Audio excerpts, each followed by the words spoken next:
Ghetto story. This is survival story. Been to hell through the fire. So this story time is about the time I dated my supervisor and why I wouldn't advise anyone to. So I'm going to name this guy Wupe. I'm sorry if you're a Wupe out there, I'm not referring to you, but I'm going to refer him as Wupe because it's the name that came first. So in the story time, for it to make sense, I'm going to give a backstory. So obviously all these things, crazy things happened when I came back to Zambia, guys. Real life, I was shielded in Ukraine. So anyway, I came back to Zambia and my school demanded that we do clinical work. So I was going to the hospital. I had this supervisor, his name is Dr. Wupe. There's a surgical department. So then we start working, and Dr. Wupe was a very good instructor. He was very good teacher and all of those. He was not someone I would call attractive, to be honest. He was just a regular doctor man who was very clever. His intelligence was very intriguing, and I think he caught on to my intelligence as well. So I was going there with my sister, and it was all good. So then we would have surgeries late at night and all of those things. So anyway, one day we have a surgery after lunch, maybe around 3 p.m. Then we were done with the ward round maybe by 12. So he's like, okay, you know what? I'll call you guys. I want you to see this surgery, so don't go. Whatever you do, stick around. Then he's like, I need one of you guys' number. I was standing right next to him, and my sister has her phone, but she's like, oh, my phone is off. I think it was just an excuse for her not to give him the number. And then he's like, how about you? Come on, go do you. Where's your phone? So I'm like, yeah. So anyway, I'm just like, oh, my phone is here.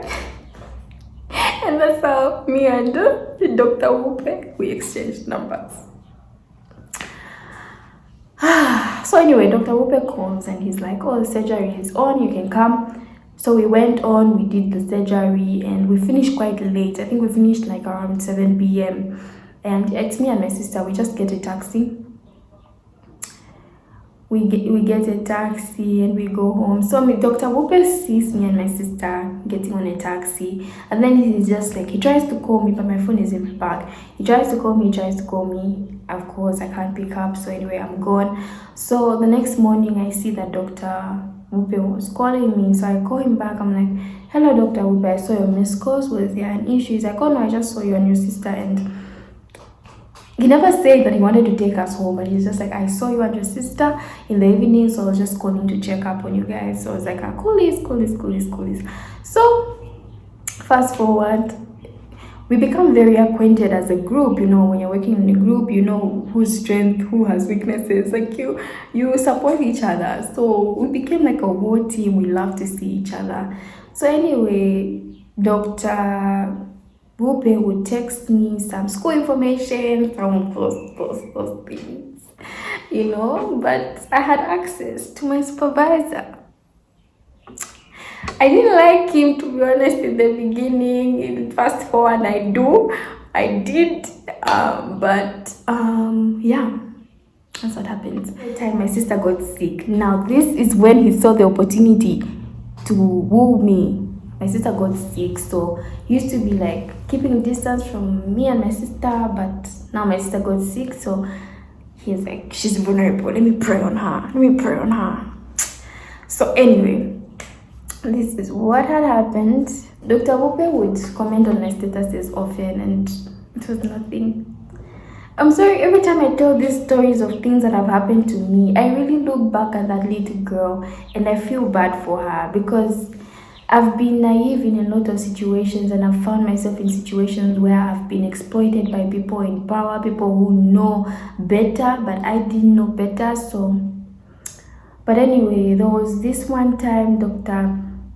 Wupe was very disappointed in our group. We disappointed him, and like he really shouted at us. And I got really scared of him, and he noticed I stopped talking to him much, and he's like, oh, what's going on, what's up? I'm like, I've never seen that side of you and I'm scared and what. He's like, no, don't worry, I was just doing my job because you guys need to pick it up. But anyway, he was still vibing. I could tell like this guy likes me. And then he started coming to work early. Like he would come, he was a senior doctor. Yes, he was not a junior resident. He was a senior doctor. And he would come to work early and only meet me there and chat with me and all of those things. And it was nothing. Anyway, we're building a bond. Then, yeah, one day he asked us to do an assignment because he was pretty mad at us. He asked us to do an assignment, and I'm just like, coolies, and the other group mates did their assignment, but me personally, I was tired. I didn't do it, so I just sent him a copy and paste to his WhatsApp, and he was like pretty chilled with me. He was like, because he liked me, I guess. So it was just. Fast forward, another Saturday comes. He asked me out on a date, and he asked me to be his girlfriend. But anyway, before he asked me to be his girlfriend, this guy actually, like, you know how guys, when they start explaining their life story, their past, what they've been through, how they are doing right now, what they think of their future, and what, I just knew this guy is gonna ask me out. So he asked me out to be his girlfriend, and I told him, I'm not so sure right now, please give me time to think. And he's like, okay, cool, no, you take your time. Then yeah, he wanted to escort me home, but I needed to buy some groceries, so he just dropped me off by ShopRite, and I continued. Anyway, he kept vibing me. So later on, he's like, would you like to come with me and I get you some food? And I'm just like, yeah, sure, let's get some food. He got me some food, and I thought we were going to sit at the place we got food. He took me to his house, guys. We went to his house, and I'm like, we're not dating yet, so anyway, I sit on like the chairs like this. I sit here, he sits here, and like we're chatting, he's getting to know me, he's asking me about my family and all of those things.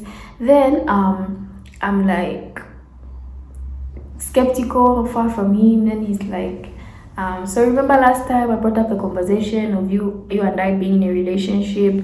Would you like to like take it further? Can we please become official, and can we be exclusive?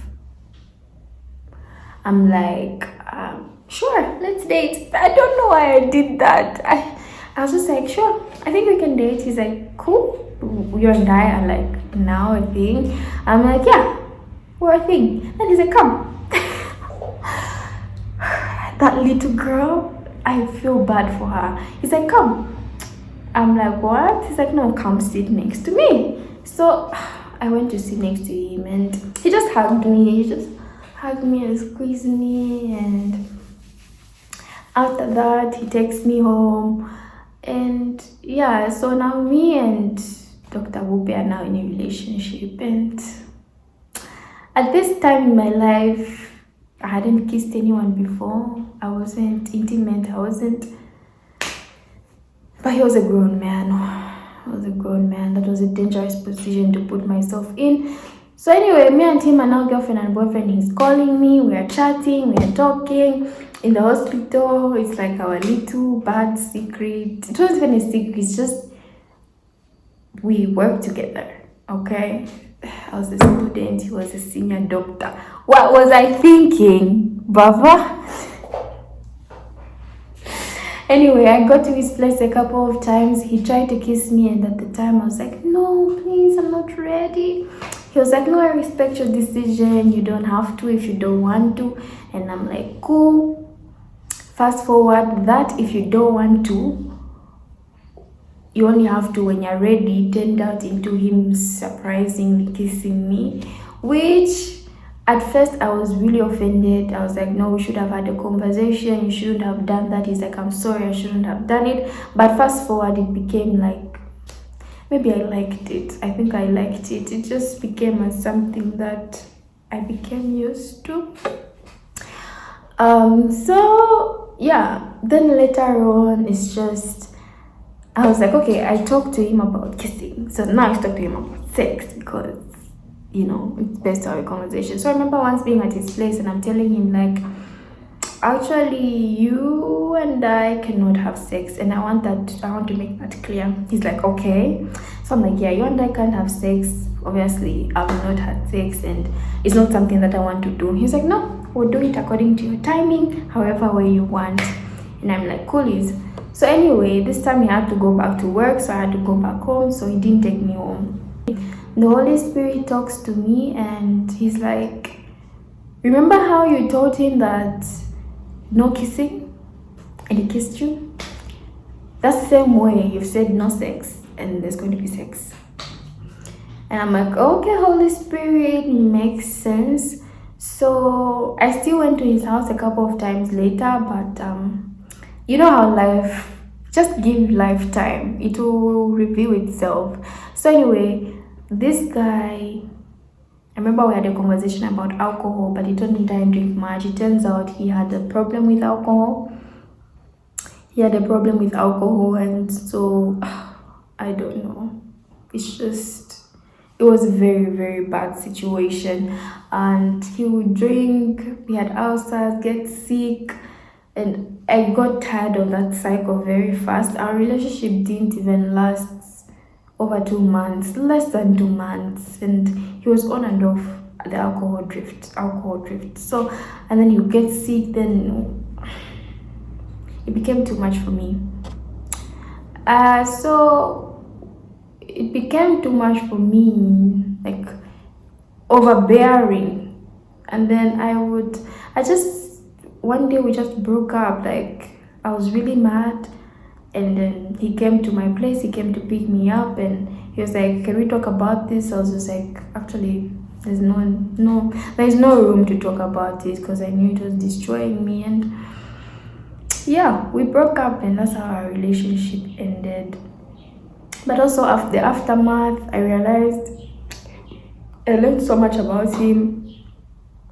Some bad things, like he was a teeny weeny bit of a womanizer, and he was actually preying on students, and for those who fell into the sex trap, I guess. But I don't know if it hadn't been him, I wouldn't have kissed anyone. That door wouldn't have been opened. It's not something that I regret. It's just something that I'm like, okay, I need to be more careful. Fast forward, guys, I've made even more bad decisions. But yeah, that's the time I dated my supervisor. He was in a position of power. Now I learned that wasn't good. That wasn't something that should have happened, should have been a norm. It was a violation of character, of principle, of ethics. That was wrong. So as a person who was in a position of power, he knew better, but he didn't do better. And the naive me, yeah. And then there's this thing for guys introducing you to their friends. It doesn't mean anything. If that's the lesson we need to take from this video, guys introducing you to their friends does not mean anything. Because he would go drinking, call me, make me talk to his friends, meet his friends in person. When I just look back, I'm just like, what kind of games do men play? Don't mean anything. But anyway, that's that, and that's the time I dated a doctor. After that, I've been skeptical about doctors. Even me being a doctor myself, I be careful with dating doctors. But anyway, who knows? Maybe the love of my life is, the surgical department head of some. Because I like older guys, and he was significantly older than me. Let me just say this. He was like 6 or 5 years older than me, but it's not, and that's not the maximum I've gone to. Hey guys, pray for me. And yeah, that's the story time of how I dated this guy who was a senior doctor and I was a student. And what did I think? And then he was dating some nurse Who? The drama. Anyway, that's the story time of how I dated someone in a position of power and ethics. They did not follow it. Love you. Bye.